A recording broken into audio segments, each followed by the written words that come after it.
Bonsoir, heureux de vous retrouver pour ce nouveau 7-8 Le Journal. Voici les titres de l'actualité. Dimanche 26 février, le lancement de la campagne présidentielle de Benoît Hamon dans les Yvelines a eu lieu à la ferme de Bel-et-Bas. À Guyancourt, près de 300 personnes, dont des élus socialistes de la région, étaient présents. À l'occasion du Salon de l'Agriculture qui se tient cette semaine à Paris, nous vous proposons de faire un point sur le département. Le premier épisode de ce dossier est consacré aux jeunes agriculteurs et leurs difficultés. Et puis, suite aux images chocs de maltraitance aux animaux révélées par l'association L214 au sein de l'abattoir Guéharan à Houdan, une manifestation de soutien a réuni jeudi 23 février plus de 200 agriculteurs.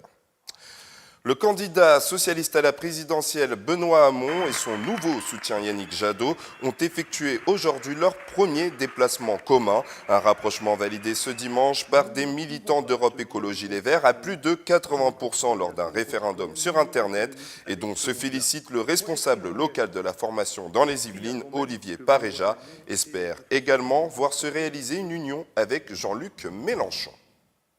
Il faut être clair, le fait que Benoît Hamon soit sorti de la primaire du Parti socialiste change absolument tout. Nous étions pour une rupture avec la politique du gouvernement actuel. Donc, pour nous, Benoît Hamon incarne cette rupture. Et Jean-Luc Mélenchon a dans son programme aussi des choses très écologistes. Donc, il y a peut-être moyen de trouver ce socle qui nous rassemble plutôt que d'insister sur les divisions. On a une grosse attente, c'est que ce qui a été négocié soit retenu et continue à vivre, contrairement à ce qui s'est passé avec l'accord qui avait été passé en 2011 avec le Parti socialiste. Et on continue avec le Parti socialiste. Dimanche dernier, près de 300 personnes, dont des élus, étaient à la ferme de Bel-et-Bas à Guyancourt pour le lancement de la campagne de Benoît Hamon dans son département, les Yvelines. Plusieurs élus socialistes yvelinois ont soutenu l'importance de l'unité à gauche. Ils en ont aussi profité pour échanger avec les électeurs sur place. Un reportage de Nicolas Dandry. Unifier la gauche pour ce lancement de campagne présidentielle dans les Yvelines, les socialistes n'ont pas hésité à marteler ce mot d'ordre. Oui, j'y crois parce qu'il est nécessaire, indispensable, comme l'a souligné Michel Pouzol. C'est soit ça, soit on est mort. Je pense que M. Mélenchon ne veut absolument pas rejoindre le Parti socialiste dans lequel il a pourtant milité de nombreuses années. C'est un peu dommage. Aujourd'hui, on a vu que Yannick Jadot avait fait le pas vers Benoît Hamon et j'espère de tout cœur que Jean-Luc Mélenchon fera aussi le pas vers Benoît Hamon afin qu'on ait une gauche unitaire pour pouvoir faire gagner nos idées. Les Verts et le PS dorénavant, main dans la main, une nouvelle largement commentée ici à la ferme de Bel-et-Bas à Guyancourt ce dimanche matin. On a discuté largement avec ELV. Ghislaine Séné était là aujourd'hui pour aussi apporter son soutien à une dynamique à gauche. Je rencontre le Parti communiste pour tout vous dire demain. Donc voilà, il y a évidemment des discussions qui sont en cours. Allier les valeurs socialistes avec les valeurs communistes, front de gauche, de la France insoumise, les valeurs citoyennes et les valeurs écologistes, je crois que ce serait le plus beau programme, en tout cas, et le plus bel espoir que l'on peut donner aux Français. Benoît Hamon, toujours député des Yvelines, pourra compter en tout cas sur le soutien de sa fédération. Dans le département, il avait obtenu plus de 58% des suffrages lors de la primaire de la gauche. 12 jours, voici 12 jours que Mona Dumoulin-Minguet, habitante de Montigny-le-Bretonneux, est portée disparue. Son téléphone a été localisé pour la dernière fois à Rambouillet. Samedi, un rassemblement de soutien a été organisé. Si vous avez des informations sur cette disparition, n'hésitez pas à contacter le commissariat d'Elancourt au numéro inscrit en bas de l'écran. La zone de Satori Ouest s'agrandit. Vendredi dernier, la première pierre du cluster mobilité innovante a été posée. Aux manettes de ce projet, le conseil départemental et Versailles Grand Parc. C'est le début du futur quartier mixte économique et résidentiel qui accueillera 300 000 mètres carrés d'activité économique et 5 000 logements. Après 2 ans de tractation, le cluster a eu droit à la pose de la première pierre vendredi 24 février.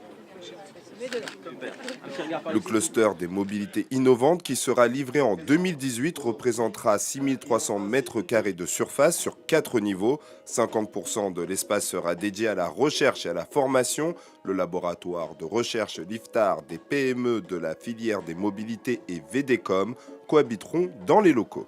Nous serons à proximité des pistes, ce qui permettra également de faire de la simulation, mais d'expérimentation sur des véhicules. Il y aura des ateliers également qui nous permettront de préparer les objets et rassembler les industriels ainsi que les académiques, les chercheurs. Aujourd'hui, il a été prévu pour plus de 200 personnes sur place, mais qui pourront être aussi accueillir éventuellement des start-up ou des chercheurs pour un projet localement.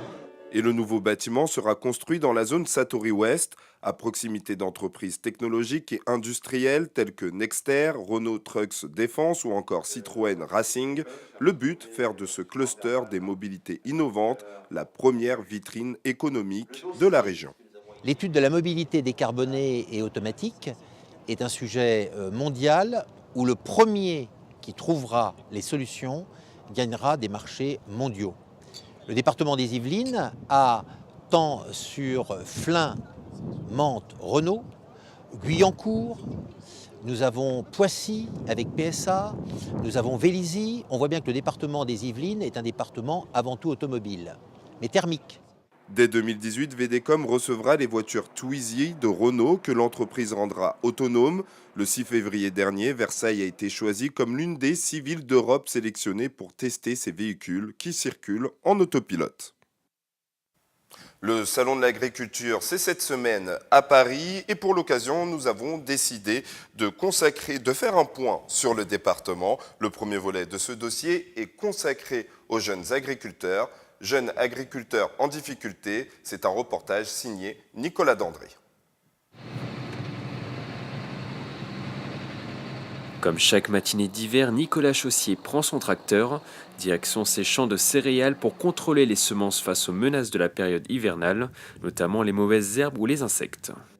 Ici, il y a un vulpin, mais comme on peut le voir, on les a traités à l'automne et le produit agit, la plante est en train d'être détruite. Pour l'instant, l'implantation des céréales est excellente, donc nous allons croiser les doigts pour que la météo soit avec nous et nous procure le soleil et l'eau qu'il faut pour mener à bien nos cultures en fait. Blé, orge, colza, cette exploitation familiale est basée depuis près d'un siècle au village de Prunay en Yvelines. À 33 ans, Nicolas Chaussier a décidé de reprendre cette ferme.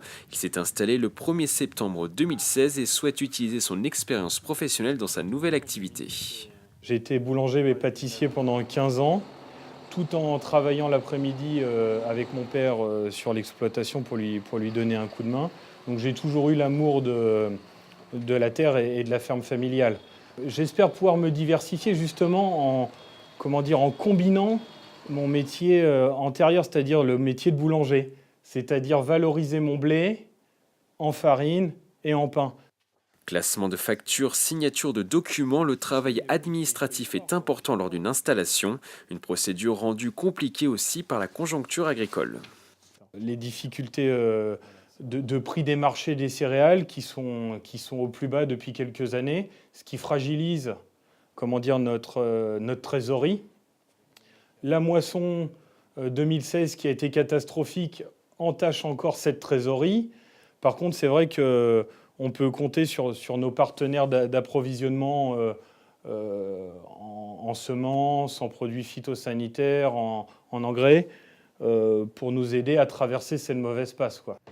Et 2016 n'a pas été favorable à l'installation des jeunes agriculteurs. Certains ont décidé de repousser leur démarche en attendant une période plus stable pour le secteur agricole. Merci beaucoup.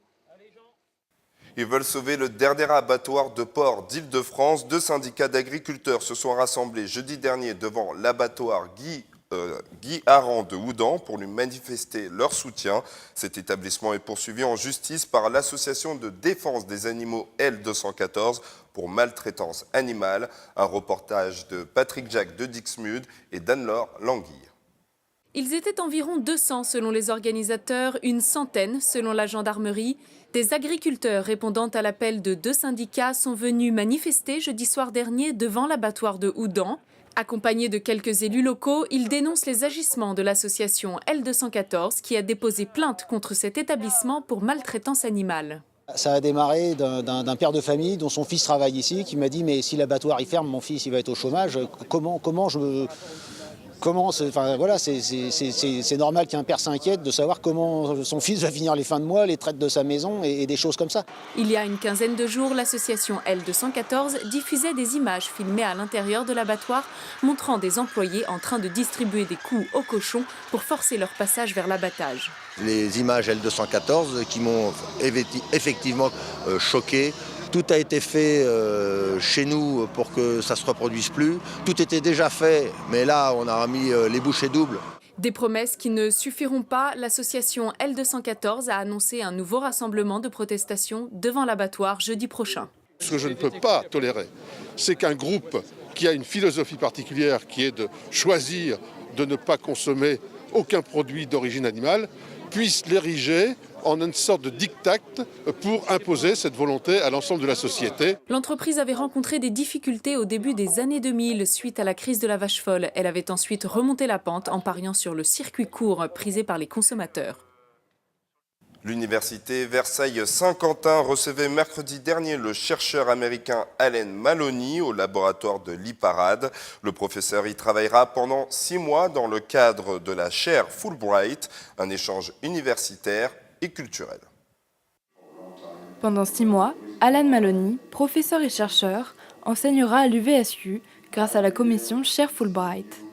Entouré de professeurs et de scientifiques, l'Américain enseignera l'évolution de la technologie à Versailles.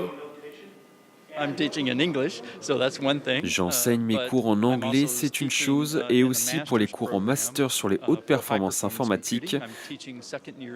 J'enseigne dans ce programme aux étudiants de 2e année et en ce moment, je leur enseigne comment faire une optimisation de performance sur des hauts processus ou CPU des systèmes informatiques.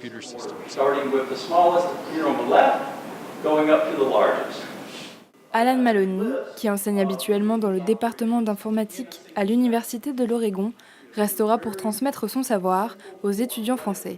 Un dispositif de collaboration entre les États-Unis et la France pour inclure un professeur étranger au programme.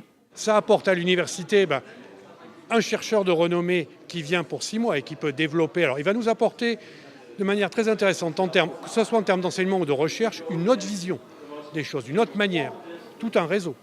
Grâce à cette chaire, le professeur Maloney aimerait par la suite entreprendre sur le long terme un partenariat dans la recherche avec l'UVSQ. C'est la fin de ce C'est le journal. Bonne soirée à tous.